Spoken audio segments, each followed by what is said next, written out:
নমস্কাৰ সিটি 18 সৈতে ষ্টুডিঅত বৈভৱ মহন্ত আৰম্ভণিতে এক বিগ ব্ৰেকিং নিউজ কেন্দ্ৰীয় গৃহমন্ত্ৰী অমিত শাহ কোভিড পজিটিভ বৰ্তমান সুস্থিৰ কেন্দ্ৰীয় গৃহমন্ত্ৰী গৰাকীৰ স্বাস্থ্য অসুস্থতাৰ বাবে সম্পন্ন কৰিছিল কোভিড পৰীক্ষা অমিত শাহৰ দেহত দেখা দিছিল কোভিডৰ লক্ষণ টুইটাৰ যোগে এই কথা প্ৰকাশ কৰিছে গৃহমন্ত্ৰী অমিত শাহে পুনৰবাৰ জনা বিচাৰিছো কেন্দ্ৰীয় গৃহমন্ত্ৰী অমিত শাহ কোভিড পজিটিভ বৰ্তমান তেওঁ সুস্থিৰ তেওঁ স্বাস্থ্য অৱস্থা বৰ্তমান অসুস্থিৰ অসুস্থতাৰ বাবে কোভিড পৰীক্ষা কৰিছিল আৰু তাতে গম পোৱা গ'ল কোভিড-19 পজিটিভ বুলি অমিত শাহৰ দেহত দেখা দিছিল কোভিডৰ লক্ষণে টুইটাৰ যোগে এই কথা প্ৰকাশ কৰিছে গৃহমন্ত্ৰী অমিত শাহে গৃহমন্ত্ৰী অমিত শাহ শেহতীয়াকৈ কোভিড পজিটিভ বুলি জানিব পৰা গৈছে আৰু এই কথা গৃহমন্ত্ৰীগৰাকীয়ে নিজে উল্লেখ কৰিছে টুইটাৰ যোগে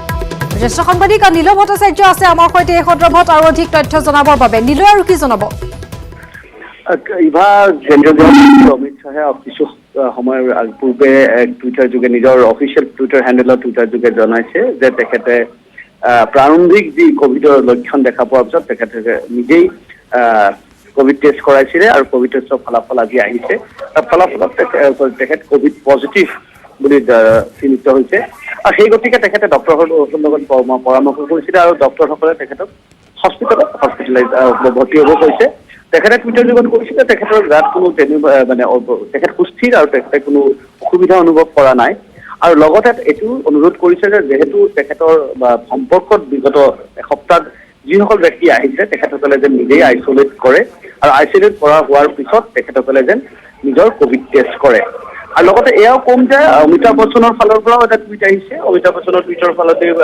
অমিতাভ বচ্চনে আজি যি কোভিড টেষ্ট তেখেতৰ হৈছিলে হস্পিটেলত এই কোভিড টেষ্টত তেখেত নিগেটিভ আহিছে আৰু খুব সোনকালে তেখেতক হস্পিটেলৰ পৰা এৰা হ'ব সেয়া এটা কিন্তু অমিত শাহৰ কথাটো হ'ল যে গৃহমন্ত্ৰী আজি তেখেতে নিজেই টুইট কৰিছে আৰু লক্ষণ নাই বুলি কৈছে এই চিম্পটমেটিক বুলিয়ে ধৰিব পাৰি কিন্তু তেখেতে হয়তো তেখেতৰ ৰাতিপুৱা অলপ কাহ বা অকণমান ডিঙিত খুচখুচনি থকাৰ কাৰণে তেখেতে নিজেই কোভিড টেষ্ট কৰিছিলে এই বাৰম্বাৰ এই চবেই আমি এই নিজেই স্বতঃস্ফূৰ্তভাৱে টেষ্ট কৰাৰ কথাটো কৈয়ে থাকোঁ সদায় যে যদি নিজৰ কিবা অসুবিধা অনুভৱ হয় তেতিয়াহ'লে নিজে আগবাঢ়ি গৈ টেষ্ট কৰিব লাগে টেষ্ট কৰাৰ পিছত যি পৰামৰ্শ মতে ডাক্তৰৰ পৰামৰ্শ মতে যিখিনি কৰিব কৰণীয় থাকে ৰাজ্য বিশেষে নিজৰ নিজৰ নীতি আছে কিছুমান ঠাইত হোম আইচলেশ্যন আছে কিছুমানত কোভিড চেণ্টাৰত গৈ পেলাই আইচলেট হ'ব লাগে কোভিড কেয়াৰ চেণ্টাৰত গৈ আইচলেট হ'ব লাগে কিন্তু অমিত শাহৰ বা কেন্দ্ৰীয় গৃহমন্ত্ৰীৰ যি টুইট এই টুইট মৰ্মে এতিয়া বৰ্তমান তেখেত কোভিড পজিটিভ আৰু তেখেতে তাৰ কাৰণে যি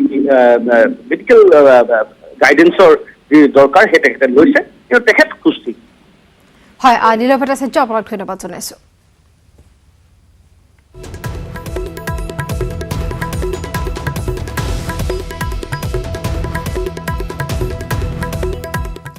আমি জনাই আছো টুইটাৰ যোগে অমিত শাহে জনাইছে যে তেখেত কোভিড পজিটিভ আৰু যেহেতু তেওঁ স্বাস্থ্য অৱস্থা তেখেতৰ ঠিক নাছিল আৰু তেখেতে কোভিডৰ লক্ষণ তেখেতৰ শৰীৰত দেখা পোৱা গৈছিল যাৰ পৰিপ্ৰেক্ষিতত টেষ্ট কৰা হয় টেষ্টত গম পোৱা গ'ল যে কোভিড পজিটিভ কৰোনা সংক্ৰমণ যিটো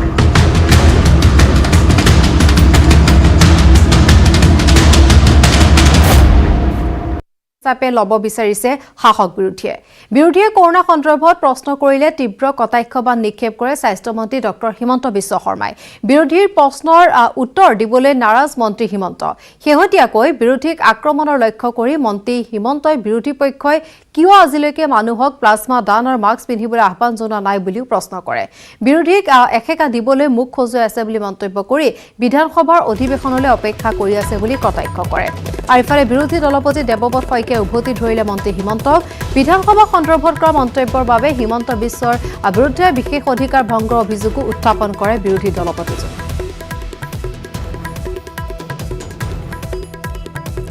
আৰু কৰোনাক লৈ শেহতীয়াকৈ আজি ৰাজনীতি চলিছে সেই সন্দৰ্ভত আমি জনাই আছো কৰোনাৰ সংক্ৰমণ যিদৰে বৃদ্ধি হৈছে ঠিক সেইদৰে বৃদ্ধি হৈছে ৰাজনীতি সন্মুখৰ নিৰ্বাচনৰ প্ৰতি লক্ষ্য ৰাখি এতিয়া কৰোনাক ৰাজনৈতিক হাতিয়াৰ হিচাপে ল'ব বিচাৰিছে শাসক বিৰোধীয়ে কৰোনা সন্দৰ্ভত প্ৰশ্ন কৰিলে তীব্ৰ কটাক্ষ বা নিক্ষেপ কৰে স্বাস্থ্যমন্ত্ৰী ডক্টৰ হিমন্ত বিশ্ব শৰ্মাই আৰু বিৰোধীৰ প্ৰশ্নৰ উত্তৰ দিবলৈ নাৰাজ মন্ত্ৰীগৰাকী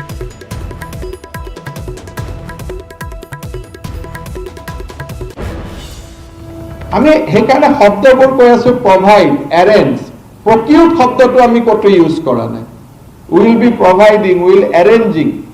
এটা প্লাজমা ডনেশ্যনৰ আহা যোৱা লায়ন্স ক্লাবে দিছে, কোনোবাই দিছে, মানুহে দি আছে। ৰাজনৈতিক দলবিলাকে এইবিলাকৰ বিষয়ে অজ্ঞ, সেইকাৰণে তেওঁলোকে ক'ত 30 কোটি টকাৰ চেনিটাইজ কিনা বুলি কৈ দিছে চাওকচোন। তো যিমান চেনিটাইজাৰ কিনিছে এইবোৰ ষ্টেট গভৰ্ণমেণ্টে ছাপ্লাই দিয়া নহয়, হস্পিটেলত দেখাবিলাকহে আমি দিয়া। ডিচি বিলাকে কিনিছে, কোনোবাই কিনিছে। NHMে মাত্ৰ 84 লাখ টকাত কিনিছে আৰু কেন্দ্ৰীয় চৰকাৰে ধৰি দিয়া দামতকৈ কমত কিনিছে।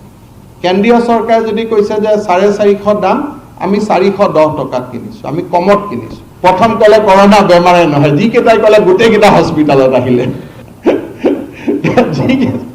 দিছ কল পয়েটিক জাষ্টিচ।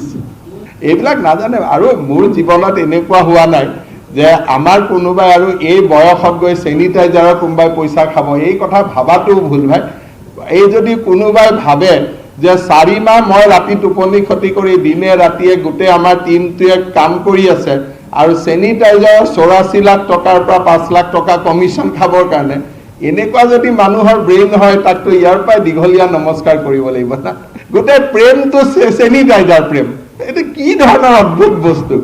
এজন লিডাৰ অফ অপজিশ্যন ভাই এপিল এটাটো কৰে যে চবেই প্লাজমা দিয়ক বুলি, তাৰ পিছত যি গালি পাৰে। একদিন প্ৰেছ কনফাৰেন্সত নকলে যে প্লাজমা দিয়ক, কৰোণাৰ মানুহক সহায় কৰক, মাস্ক পিন্ধক, এটা কথা এদিনৰ কাৰণে নকলে। আপুনি ভাবিছে নেকি ইলেকশ্যনৰ মিটিঙত এই কথাবোৰ নোলাব বুলি? আপুনি ভাবিছে নেকি এই কথাবোৰ আলোচনাত নাহিব বুলি? কাৰ কণ্ট্ৰিবিউশ্যন আছে কওকচোন? তৰুণ গগৈ ইমান প্ৰেছ কনফাৰেন্স কৰে, তেওঁ সিদিনাখন কৈছে যে তেওঁৰ কোনোবা বন্ধু এজন ঢুকালে। তেওঁ যদি এপিল কৰিলেহেঁতেন যে মানুহে প্লাজমা দিয়ক, কংগ্ৰেছী মানুহখিনিও আহি প্লাজমা দিলেহেঁতেন। এতিয়া তেওঁলোকে ভয় খুৱাই আছে মানুহক প্লাজমা দিব নাযাব বুলি।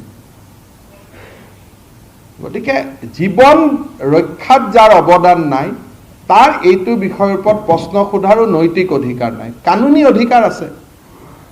যোনে আৰোগ্য নিধিত 1 টকা দিয়া নাই, সিহঁতে বেছিকৈ সোধে আৰোগ্য নিধিৰ টকা ক'ত গ'ল। দিয়া কেইজনৰতো মোৰ ওপৰত বিশ্বাস আছে না।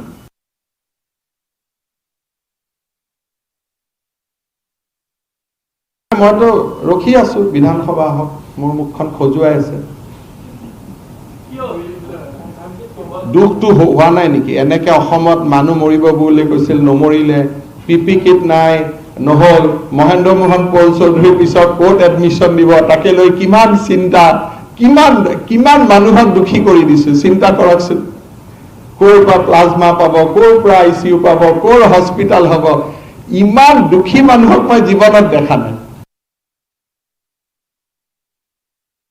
মই অসম বিধানসভাৰ সন্মানীয় অধ্যক্ষ শ্ৰীযুত হিতেন্দ্ৰ নাথ গোস্বামী ডাঙৰীয়াক অনুৰোধ কৰিব বিচাৰো, অসম বিধানসভাত মুখৰ খজুৱতি মাৰিব বিচৰা মন্ত্ৰী ডক্টৰ হিমন্ত বিশ্ব শৰ্মা ডাঙৰীয়াৰ বিৰুদ্ধে সদনক অৱমাননা কৰা, সদনৰ সদস্যসকলৰ মৰ্যাদা হানিকাৰক, সদনৰ মৰ্যাদা লাঘৱ কৰা মন্তব্য দিয়াৰ বাবে তেখেতে এক নিজাববীয়াকৈ এটা বিশেষাধিকাৰৰ গোচৰ ৰুজু কৰিব লাগে আৰু আমাৰ মন্ত্ৰী ডাঙৰীয়াই এনেকুৱা টুলুঙা কথা কোৱাৰ বাবে তেখেতৰ জবাবদিহি কৰিব লাগে।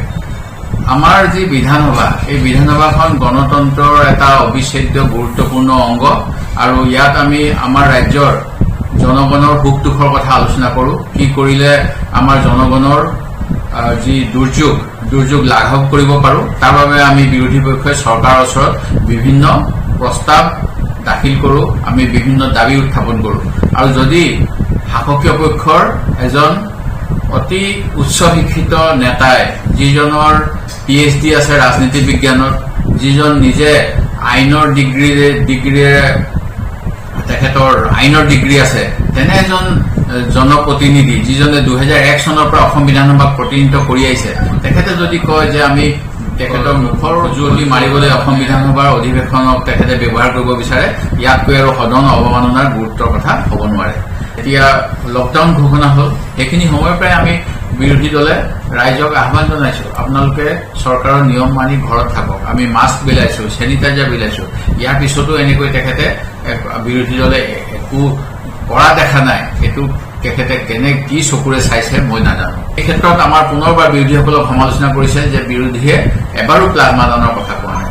প্ৰকৃতপক্ষে প্লাজমা কেনেধৰণে কৰোনাৰ চিকিৎসা সেৱাত আগবঢ়াব পাৰি এই ক্ষেত্ৰত ৰিচাৰ্চ চলি আছে আৰু ইণ্ডিয়ান কাউন্সিল অফ মেডিকেল ৰিচাৰ্চে সম্পূৰ্ণ তথ্য এতিয়াও দিয়া নাই সেই গতিকে যিটো বস্তু এতিয়া ট্ৰায়েল ষ্টেজত আছে সেই ক্ষেত্ৰত আমি বিৰোধীসকলে এনেকুৱা আহ্বান জনোৱাটো উচিত নহয় বুলি মই অনুভৱ কৰোঁ কিন্তু মাননীয় শিক্ষামন্ত্ৰী তথা স্বাস্থ্যমন্ত্ৰী ডাঙৰীয়াই তেখেতৰ বিভাগত থকা কৰ্মচাৰীসকলক কিয় আহ্বান জনোৱা নাই এইটো মোৰ প্ৰশ্ন তেখেততো আহ্বান জনাব পাৰে শিক্ষা বিভাগৰ বিভিন্ন বিষয়া কৰ্মচাৰীসকলক প্লাজমা দানৰ বাবে আৰু দেখা পোৱা গ'ল বিভিন্ন বিষয়ৰ লগতে হিমন্ত বিশ্ব শৰ্মাই মত ব্যক্ত কৰিলে যে টিভি চেলিব্ৰিটিতকৈ হেনো অধিক টিআৰপি মন্ত্ৰী হিমন্ত বিশ্ব শৰ্মাৰ এই কথা সদম্ভে ঘোষণা কৰিলে মন্ত্ৰী ডক্টৰ হিমন্ত বিশ্ব শৰ্মাই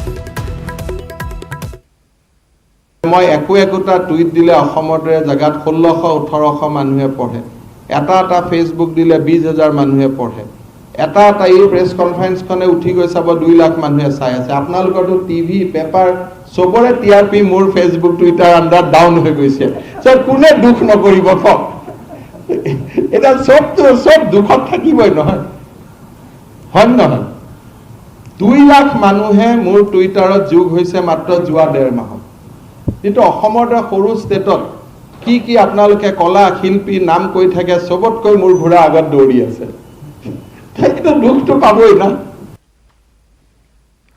লকডাউনক লৈ মুখ্য সচিবৰ নতুন নিৰ্দেশনা পথৰ একাষে দোকান খোলাৰ পূৰ্বৰ নিৰ্দেশ বাহাল থাকিব সোমবাৰৰ পৰা শুকুৰবাৰলৈ কাৰ্যকৰী হ'ব এই নিৰ্দেশ পূৰ্বৰ দৰে পুৱা 7 বজাৰ পৰা সন্ধিয়া 5 বজালৈ খুলিব পাৰিব দোকান সোমবাৰৰ পৰা শুকুৰবাৰলৈ খোলা থাকিব জিম শ্বপিং মল মহানগৰী পথৰ একাষে বলৱৎ হ'ব এই নিৰ্দেশনা আন জিলাত খুলিব পাৰিব পথৰ দুই কাষৰ দোকান সোমবাৰৰ পৰা শুকুৰবাৰলৈ খোলা থাকিব ৰেষ্টুৰাসমূহে মানি চলিব লাগিব কোভিডৰ নীতি নিয়ম মানি খুলিব পাৰিব হোটেল বেংক বীমা এনবিএফচিৰ কাৰ্যালয়ত 100% কৰ্মচাৰীয়ে চলাব পাৰিব কাৰ্যালয়লৈ অহাটো বাধ্যতামূলক নহয় গৰ্ভৱতী মহিলাৰ বাবে একক খেলত অংশ ল'ব পাৰিব খেলুৱৈ খেলা ধূলাত সামাজিক ব্যৱধান মানিব লাগিব মুকলি স্থানত খেলাৰ অনুমতি সিনেমা হল সুইমিং পুল বিনোদন পাৰ্ক থিয়েটাৰ বাৰ অডিটৰিয়াম সভাগৃহ বন্ধ থাকিব জনসমাগম হোৱা অনুষ্ঠান প্ৰতিষ্ঠান সামাজিক ৰাজনৈতিক দলীয় খেল মনোৰঞ্জন ধৰ্মীয় অনুষ্ঠান শিক্ষানুষ্ঠান আৰু ধৰ্মীয় অনুষ্ঠান বন্ধ থাকিব সন্ধিয়া 6 বজাৰ পৰা পুৱা 6 বজালৈ বন্ধ থাকিব যাতায়াত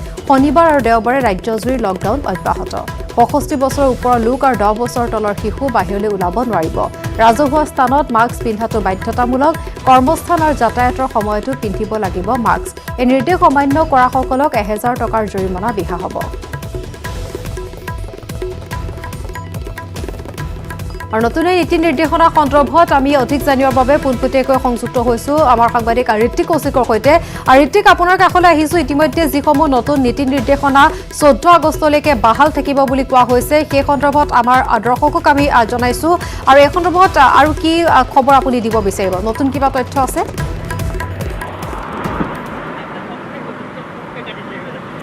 চাওক ইবাৰ ইতিমধ্যে আপুনি উল্লেখ কৰিছে মুখ্য সচিবে যি নিৰ্দেশনা দিলে কাইলৈ পুৱা 7 বজাৰ পৰা সেইটো কাৰ্যকৰী হ'ব আৰু সন্ধিয়া 5 বজালৈকে থাকিব আৰু ইতিমধ্যে যি 18 জুলাইত যি নিৰ্দেশনা আছিল সেই নিৰ্দেশনাই যিখিনি খুলিবলৈ দিয়া আছিল যি ব্যৱসায়িক প্ৰতিষ্ঠান হওক কৰ্মচাৰী কাৰ্যালয়সমূহ হওক তেওঁলোকে যি 30% কৰ্মচাৰীলৈ তেওঁলোকে কাৰ্যালয় খোলে সেইখিনি তেওঁলোকক খুলিবলৈ দিয়া হৈছিল সেই নিৰ্দেশ বাহাল থাকিব আৰু এই ক্ষেত্ৰত খালি এটা কথা কোৱা হৈছে যি মল শ্বপিং মল আৰু জিমসমূহ বন্ধ আছিল সেই খোলাৰ নিৰ্দেশনা দিছে আৰু সেই জিম আৰু মলসমূহ তেওঁলোকে সোমবাৰৰ পৰা শুকুৰবাৰলৈকে খুলিব পাৰিব কিন্তু সেইটো যোনটো গুৱাহাটী মহানগৰীৰ যিটো নিৰ্দেশনা আছে 14 আগষ্টলৈকে যে পথৰ একাষে খুলিব যদি সোমবাৰে সোঁফালে খোলে তো মঙলবাৰে বাওঁফালে থকা জিম বা মলসমূহ খুলিব পাৰিব সেই নিৰ্দেশ বাহাল থাকিব আৰু তাৰ সমান্তৰালভাৱে এটা আন এটা গুৰুত্বপূৰ্ণ কথাটো হ'ল যে যদি আপুনি ৰেষ্টুৰেণ্টত যায়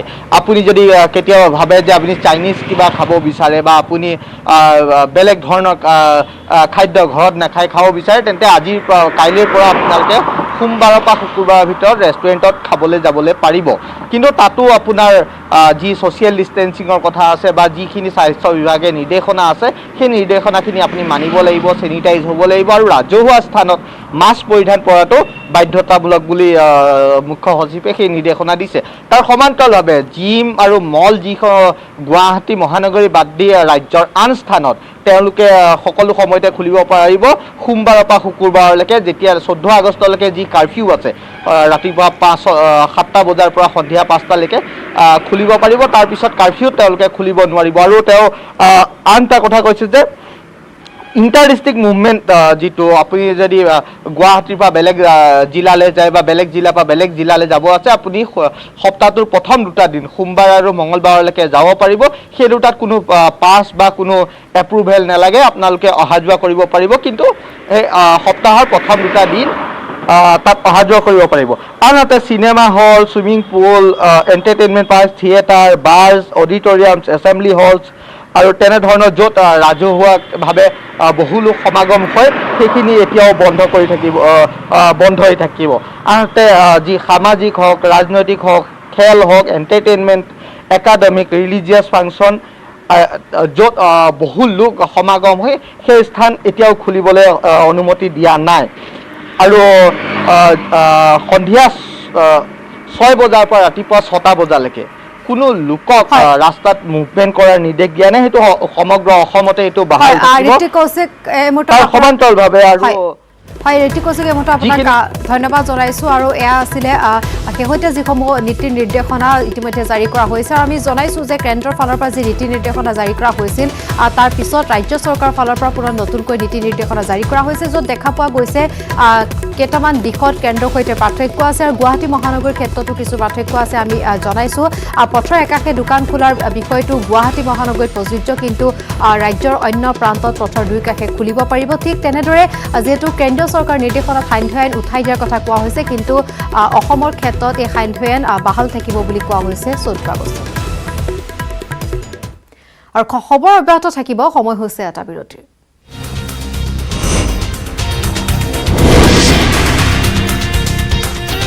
উদ্দেশ্য বিৰতিৰ পাছত বাক্সানত আকৌ জুইৰ লেলিহান শিখা। অগ্নিকাণ্ড সংঘটিত হোৱা তৈলখাদৰ পৰা প্ৰায় 200 মিটাৰ আঁতৰত অকস্মাতে সংঘটিত হৈছে অগ্নিকাণ্ড।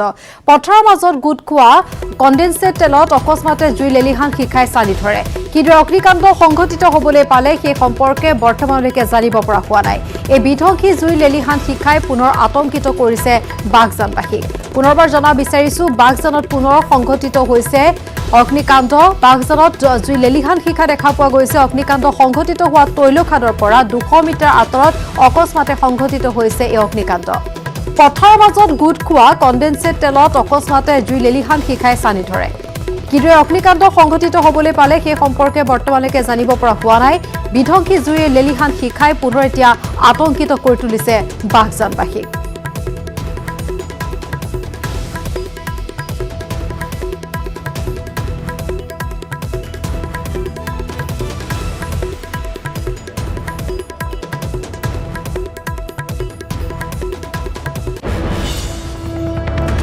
এই সন্দৰ্ভত আমাৰ হাতলৈ আহিছে আন এক শেহতীয়া খবৰ। পূৰ্বে কোৱা হৈছিল যে এই জুই কণ্ডেনছেট তেলত অকস্মাতে জুই লেলিহান শিখাই চানি ধৰে বুলি, কিন্তু শেহতীয়া খবৰ আমি জনাব বিচাৰিছোঁ তেনে কোনো ঘটনা সংঘটিত হোৱা নাই।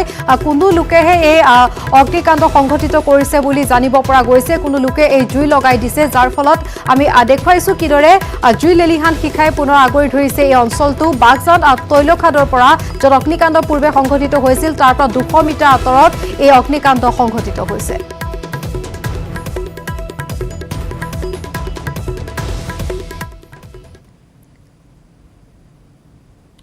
প্ৰসংগ পুনৰ কৰোনা। অসমত দৈনিক ভয়ংকৰভাৱে বৃদ্ধি হৈছে কৰোনা আক্ৰান্তৰ সংখ্যা। 41,726 জনলৈ বৃদ্ধি হৈছে আক্ৰান্তৰ সংখ্যা। শনিবাৰ ৰাজ্যত 1,457 জন কৰোনাত আক্ৰান্ত হয়। গুৱাহাটীত 275, ডিব্ৰুগড়ত 136, শোণিতপুৰত 116 জন আক্ৰান্ত হয়। বৰ্তমান চিকিৎসাধীন হৈ আছে 11,256 জন। বৰ্তমানলৈকে কৰোনাৰ প্ৰাণ লৈছে 101 লোকৰ।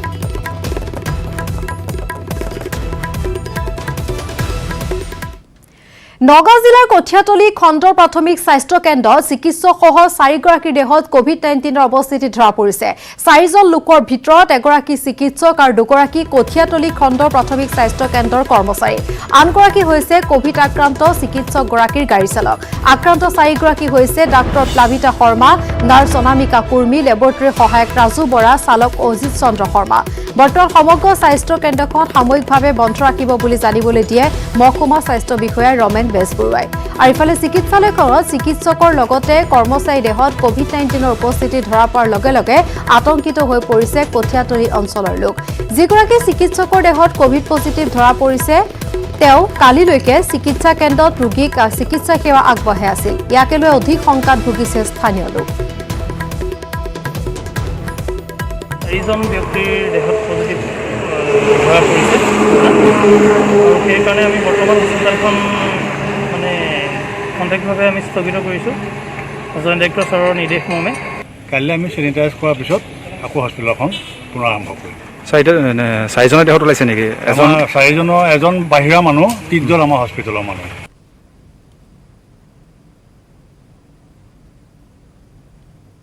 গোৱালপাৰাৰ 46 গৰাকী লোকৰ দেহত ধৰা পৰিছে কোভিড-19। ইয়াৰে জিলা কাৰাগাৰত 38 গৰাকী কয়দীৰ গাত ধৰা পৰিছে কোভিড-19 পজিটিভ।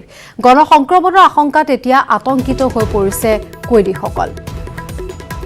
গোৱালপাৰাৰ শেহতীয়া খবৰ আমি জনাইছো 46 গৰাকী লোকৰ দেহত ধৰা পৰিছে কোভিড-19 পজিটিভ।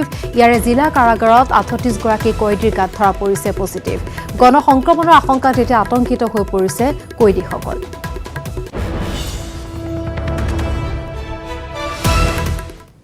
আজিৰ পৰা গুৱাহাটীৰ এপাৰ্টমেণ্টসমূহত চলিছে কোভিড-19ৰ টেষ্টিং। গুৱাহাটীৰ সামাজিক সংক্ৰমণ ৰোধৰ বাবে এই ব্যৱস্থা জিলা প্ৰশাসনৰ 10 তাৰিখলৈকে 1 লাখ টেষ্ট কৰাৰ লক্ষ্য লৈছে স্বাস্থ্য বিভাগে। গুৱাহাটীত পূৰ্বতকৈ হ্ৰাস পাইছে কোভিড আক্ৰান্তৰ সংখ্যা। জিমসমূহ খোলাৰ পূৰ্বে স্বত্বাধিকাৰীসকলে কৰিব লাগিব কোভিড টেষ্ট। জিমত কৰোনা সংক্ৰমণ হোৱাৰ সম্ভাৱনা যিহেতু বেছি, যাৰ পৰিপ্ৰেক্ষিতত এই সিদ্ধান্ত গ্ৰহণ কৰা হৈছে। খবৰ এবাৰ ৰাজনীতিৰ। দিল্লীত সম্পন্ন হৈছে বিজেপি আৰু UPPLৰ গোপন মিত্ৰতা। বজালিতে বিস্ফোৰণ। সাংসদ নৱকুমাৰ শৰণীয়াৰ বিজেপিৰ সভাপতি ৰঞ্জিত দাস আৰু সম্পাদক ফণী শৰ্মাৰ সৈতে প্ৰমোদ বড়োৰ দিল্লী যাত্ৰাই এই ইংগিত বহন কৰিছে বুলি মন্তব্য কৰে সাংসদগৰাকীয়ে। UPPL আৰু বিজেপিৰ অলৰেডি এটা ভিতৰুৱা এলায়েন্স আছিলে আৰু আমাৰ বোধেদি সেই এলায়েন্সটো ইতিমধ্যে পাক্কা হ'ল। কাৰণ ফিল্ডত আমি দেখিছিলোঁ যে যদিও দেখাত বিজেপি চৰকাৰ বনাম বুলি কৈ আছে বা UPPLে কৈ আছে, কিন্তু তেওঁলোকৰ গ্ৰাউণ্ডত লাহে লাহে কিন্তু বেয়া অৱস্থা হৈ আছিলে। আৰু সেইকাৰণে হয়তো তেওঁলোকে এটা মানে ইয়াত মজবুত পাক্কা এটা গঠবন্ধনৰ কাৰণে তেওঁলোকে এইখিনি প্ৰচেষ্টা চলাইছে। আমি এইখিনি আশা কৰিছোঁ। ক'ত হ'ল বাৰু এলায়েন্সটো ক'ত হ'ল? এলায়েন্সটো আচলতে দিল্লীত আমি যিখিনি গম পাইছোঁ, কাৰণ প্ৰমোদ বড়ো ডাঙৰ দিল্লী যোৱাটো অলৰেডি বিভিন্ন সূত্ৰে মানে ইতিমধ্যে প্ৰকাশিত হৈছে। অসমৰ আমাৰ ৰঞ্জিত দাস ডাঙৰীয়া আছিলে, তাৰপিছত আমাৰ বিজেপি সাংগঠনিক সম্পাদক ফণী শৰ্মা ডাঙৰীয়া, তেওঁলোক ইতিমধ্যে দিল্লীতে আছিলে। আৰু সেইকাৰণে ভাবিছোঁ যে তেওঁলোকৰ হয়তো এই ধৰণৰ এলায়েন্সটো পাক্কা হৈ গ'ল।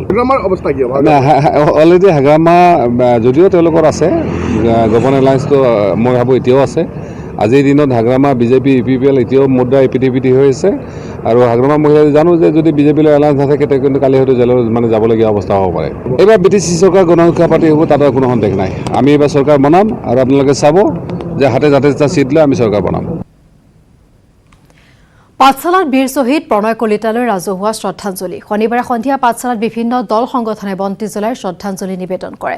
অসম জাতীয়তাবাদী যুৱ ছাত্ৰ পৰিষদৰ বজালী জিলা সমিতিৰ উদ্যোগত আৰু পাঠশালা বজাৰ কমিটি, পাঠশালা ৰঙালী বিহু সন্মিলন, পাঠশালা আঞ্চলিক ছাত্ৰ সন্থা, Udayan Sangha, Pathsala chambers of commerce, Pathsala press guild, press ক্লাবকে ধৰি বহু দল সংগঠনৰ সহযোগত শ্ৰদ্ধাঞ্জলি। প্ৰণয় কলিতাৰ অন্ত্যেষ্টিক্ৰিয়াত উপস্থিত থকা মন্ত্ৰী ভৱেশ কলিতাই বীৰ শ্বহীদৰ নামত নামাংকিত পথ উন্নয়ন আৰু পৰিয়ালৰ সংস্থাপনৰ বাবে যি প্ৰতিশ্ৰুতি দিছিল সেয়া তাৎক্ষণিকভাৱে কাৰ্যকৰী কৰাৰো দাবী জনায়। আজি বীৰ শ্বহীদ প্ৰণয় কলিতাক শ্ৰদ্ধাঞ্জলি জনোৱাৰ কাৰণে অসম জাতীয়তাবাদী যুৱ ছাত্ৰ পৰিষদৰ উদ্যোগত পাঠশালা আঞ্চলিক ছাত্ৰ সন্থা, উদয়ন সংঘ, পাঠশালা ৰঙালী বিহু সন্মিলনী, Pathsala press club, press guild, Bhattadev বিশ্ববিদ্যালয়ৰ শিক্ষক গোট, পাঠশালা ৰঙালী বিহু সন্মিলন আৰু বজাৰ কমিটিৰ লগতে কলিতা জনগোষ্ঠী ছাত্ৰ সন্থা আৰু যুৱ ছাত্ৰ পৰিষদৰ বিভিন্ন আঞ্চলিক সমিতিৰ সহযোগত আমি আজি শ্ৰদ্ধাঞ্জলি কাৰ্যসূচী গ্ৰহণ কৰিছোঁ। শোণিতপুৰ ৰাসায়নিক সাৰৰ বৃহৎ সিন্ডিকেট নিৰ্ধাৰিত দামতকৈ কৃষকে অধিক মূল্যৰ ক্ৰয় কৰিব লগা হৈছে ইউৰিয়া ডিপিএ সাৰ কৃষকক মাধমা সোধাইছে সিন্ডিকেট চক্ৰটোৱে উল্লেখ কৰিব পাৰি যে প্ৰতি 45 কেজি বেগ ইউৰিয়াৰ প্ৰকৃত দাম 264 টকা যদিও এই সাৰ 500 পৰা 600 টকাকৈ বিক্ৰী কৰা হৈছে একেদৰে ডিএপি সাৰৰ প্ৰতি 50 কেজিৰ বেগৰ মূল্য 1200 পৰা 1350 টকা যদিও এই সাৰ নিৰ্ধাৰিত দৰৰ পৰিৱৰ্তে 1500 টকাত ক্ৰয় কৰিবলগীয়া হৈছে কৃষকৰ মূৰত ৰাম টাঙুন সোধাইছে ৰাসায়নিক সাৰৰ সিন্ডিকেট চক্ৰটোৱে শোণিতপুৰ জিলাত দীৰ্ঘদিনৰ পৰা এই সিন্ডিকেট চক্ৰই ৰাসায়নিক সাৰক লৈ এক ৰমৰমীয়া বজাৰ চলাই আছে যদিও বিভাগীয় কৰ্তৃপক্ষই আজিলৈকে কোনো ব্যৱস্থা গ্ৰহণ কৰা নাই বৰ্তমান সময়ত ধান খেতিৰ কাৰণে এক সাৰৰ খুব প্ৰয়োজনীয় সময় এই সময়খিনিত আৰু এইখিনি সময়তে যদি আমি ধান খেতিত সাৰ প্ৰয়োগ নকৰোঁ ইয়াৰ ধানৰ উৎপাদন নিশ্চিতকৈ কমি আহে আৰু চৰকাৰখনে যিহেতু কৃষকৰ আয় দুগুণ বৃদ্ধি কৰাৰ কথা যিহেতু বিভিন্ন মাধ্যমৰ জৰিয়তে প্ৰকাশ কৰি আহিছে কিন্তু কৃষকৰ আয় দুগুণ বৃদ্ধি কৰাৰ যি লক্ষ্য ৰাখিছে কিন্তু আনফালে কৃষকসকলক যি মাধমাৰ সোধাই আছে যে ইউৰিয়া সাৰৰ যি লিখিত দাম সেই লিখিত দামতকৈ দুগুণ দামত সাৰসমূহ বিক্ৰী কৰি আছে ইউৰিয়া সাৰ প্ৰতি বেগ সাৰত লিখিত দাম আছে 264 টকা কিন্তু তাৰ পৰিৱৰ্তে এজন কৃষকে কিনিবলগীয়া হয় 500 পৰা 550 টকাৰ দৰত কাজিৰঙাৰ বেজগাঁৱত মাছমৰীয়াৰ জালত লাগিল ধুন্দুলি ফেটি জালত সাপ দেখি আতংকিত হৈ পৰিল মাছুৱে পৰিৱেশ কৰ্মী মনোজ গগৈ উপস্থিত হোৱাৰ পাছতে শান্ত হ'ল আতংকিত মাছুৱে ধুন্দুলি ফেটি সাপ বিষাক্ত নহয় বুলি কোৱাৰ লগতে সাপডালে কৃষকক উপকাৰহে কৰে বুলি স্থানীয় লোকক বুজনি দিলে কাজিৰঙাৰ পৰিৱেশ কৰ্মী মনোজ গগৈয়ে সৰ্পকে ধৰি আন জীৱ-জন্তু সংৰক্ষণৰ বাবে অহৰহ সজাগতা বৃদ্ধিৰ চেষ্টা কৰি আছে মনোজ গগৈয়ে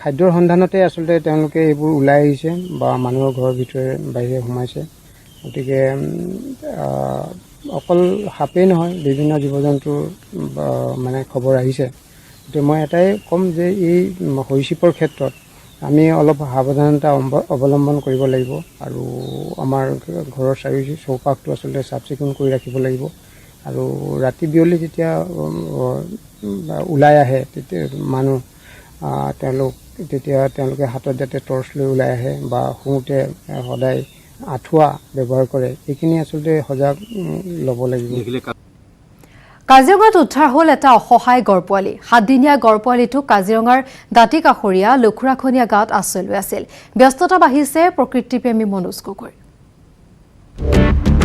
বানে বিচ্ছিন্ন কৰিলে মাতৃ সন্তানক জনাঞ্চলত অকলশৰীয়া গড়পোৱালি বান কমিলেও দুৰ্দশা শেষ নহল কাজিৰঙাৰ বন্যপ্ৰাণীৰ কাজিৰঙাৰ দাঁতিকাষৰীয়া লখুৰাখনীয়া গাঁৱত উদ্ধাৰ হ'ল এটি 7দিনীয়া গড়পোৱালি গাঁওখনৰ বাহনীত অকলশৰীয়া অৱস্থাত আছিল গড়পোৱালিটো স্থানীয় লোকে খবৰ দিয়াৰ পিছতেই বন বিভাগে উদ্ধাৰ কৰে গড়পোৱালিটো দৌগাঁৱত নেশ্যনেল পাৰ্কত বাহিৰত উদ্ধাৰ কৰি অনা হৈছে এইটো এক সপ্তাহতকে তলত হ'ব বয়সটো মাইকী পোৱালি খুব ষ্ট্ৰেছত আছে পোৱালিটো আৰু অকণমানি পোৱালি আমি চেষ্টা কৰিম ডাঙৰ কৰিবৰ কাৰণে মাকটো ওচৰত দেখা নাই তো গতিকে বাচ্চাটো উদ্ধাৰ কৰি অনা হৈছে কাজিৰঙাৰ পাণবাৰীৰ বন্যপ্ৰাণী উদ্ধাৰ আৰু পুনৰ সংস্থাপন কেন্দ্ৰত চিকিৎসা চলি আছে গড়পোৱালিটোৰ চিকিৎসা আৰু লালন পালনৰ অন্তত উপযুক্ত হলেই বনত মুকলি কৰি দিয়া হ'ব গড়পোৱালিটোক very small, not even 2-3 days old rhino was stranded. So immediately we informed rescue center as well as our team reached the spot. We took this speedboat and reached the spot and we were able to locate the rhino, also safeguard it. Now it will be taken to rescue center. So for next 72 days it will be under observation. Meantime we'll be looking for the mother. So if we could able to find the mother, we'll be able to release it back. Otherwise we have to keep it in the rescue center only. ইফালে ব্যস্ততা বাঢ়িছে প্ৰকৃতিপ্ৰেমী মনোজ গগৈ কাৰণ কাজিৰঙাৰ মানুহৰ মনত ঘৰৰ ভিতৰত সোমোৱা সাপ নিৰাপদে উদ্ধাৰ কৰিব পৰা একমাত্ৰ মানুহজন হ'ল মনোজ গগৈ পানী শুকাই যোৱাৰ পিছত এডাল দুডালকৈ সাপ ওলাইছে বানাক্ৰান্ত লোকৰ ঘৰত গতিকে জালত লাগি মৃত্যুৰ ক্ষণগণা অথবা কাৰোবাৰ শোৱনি কোঠা, পাকঘৰ, ভঁৰাল আদিত সোমাই থকা সাপ উদ্ধাৰ কৰি পুনৰ বনত মুকলি কৰি দিয়াত ব্যস্ত হৈ পৰিছে মনোজ গগৈ।